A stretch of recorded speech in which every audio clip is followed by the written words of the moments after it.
បាទគ្រប់ជំរាបសួរលោកគ្រូអ្នកគ្រូទាំងអស់បាទថ្ងៃនេះខ្ញុំសូមធ្វើការពណ៌នានិងធ្វើការបទបង្ហាញអំពីសរីរាង្គឆ្អឹងខ្នងអញ្ចឹងសរីរាង្គឆ្អឹងខ្នងរបស់មនុស្សយើងបែងចែកជា5ក្រុមបាទក្រុមទី1យើងហៅថា cervical span បាទអញ្ចឹងបើបកប្រែជាភាសាខ្មែរមកcervical ហ្នឹងគឺឆ្អឹងកងកផ្នែកកបាទអញ្ចឹងឆ្អឹងកងកហ្នឹងគ្រប់គ្រងទៅលើតំបន់ផ្នែកកក្បាលមុខមាត់ច្រមុះអីហ្នឹងបាទគឺគ្រប់គ្រងនៅសរីរាង្គកាយរបស់យើងផ្នែកខាងលើអញ្ចឹងបើសិនជាឆ្អឹងកងរបស់យើងមានលក្ខណៈខូចខាតស្ពោតឬក៏ពុកអីវាអាចប៉ះពាល់ទៅដល់ត្រចៀកភ្នែកច្រមុះរបស់មនុស្សយើងហើយក្រុមទី2ហ្នឹងគឺក្រុមthorax sperm ហ្នឹងគឺផ្នែកឆ្អឹងជនីផ្នែកកដាលអញ្ចឹងឆ្អឹងកងរបស់យើងហ្នឹងផ្នែកកដាលហ្នឹងគ្រប់គ្រងអវយវៈតូចធំមានលំពេងបេះដូងសួតប្រមាត់អញ្ចឹងសួតប្រមាត់យើងដែលមានបញ្ហាឈឺនេះឈឺនោះមានជាតិពុលមានគ្រោះមានអីហ្នឹងដោយសារតែឆ្អឹងកង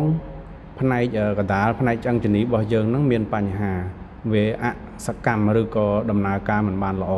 អញ្ចឹងហើយធ្វើឲ្យយើងបង្កទៅជាបញ្ហាជំងឺជាច្រើនដូចជាគ្រោះក្នុងប្រមាត់គ្រោះក្នុងតម្រងនោមបាទគ្រោះ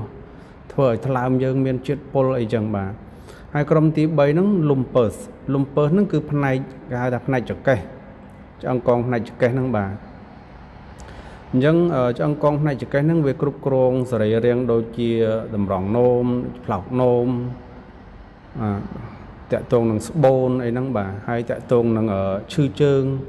អញ្ចឹងអ្នកដែលបញ្ហាឈឺជើងមកជួបដុកទ័រជួបពេទ្យគេអាចប៉ាន់ស្មានវិនិច្ឆ័យរោគយើងបានត្រូវខ្លះតាមរយៈឈឺជើងហ្នឹងគេដឹងថាអាចពាក់ព័ន្ធជាមួយនឹងបញ្ហាឈឺចង្កេះអីហើយនៅពេលដែលគេមើល X-ray អីបន្ថែមទៀតអាហ្នឹងទទួលការព្យាបាលបានដោយសុក្រិតនិងត្រឹមត្រូវហើយក្រុមទី4សាក្រ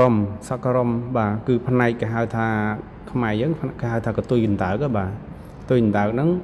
វាពាក់ព័ន្ធជាមួយនឹងជើងពាក់ព័ន្ធជាមួយនឹង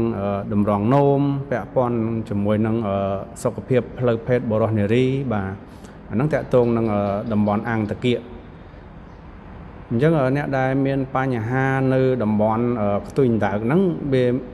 វាមានពាក់ព័ន្ធនឹងជំងឺច្រើនអាចឈឺបាទហើយចុងក្រោយគឺ